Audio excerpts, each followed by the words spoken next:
দফা এক দাবি এক শেখ হাসিনার পদত্যাগ, দফা এক দাবি এক শেখ হাসিনার পদত্যাগ।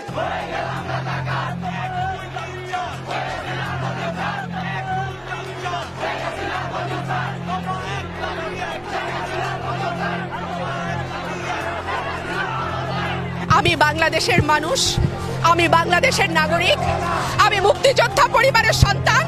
বাংলাদেশের ভাষা আন্দোলন থেকে মুক্তিযুদ্ধ আমার বাবার অবদান আমি জানি, দেশের মানুষ জানে।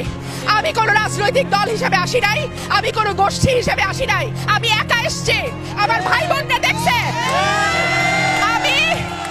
আমি একা আসছি, আমার সাথে কেউ আসে নাই, আমি কাউকে ডাকি নাই, আমি কোনো দলকে ডাকি নাই।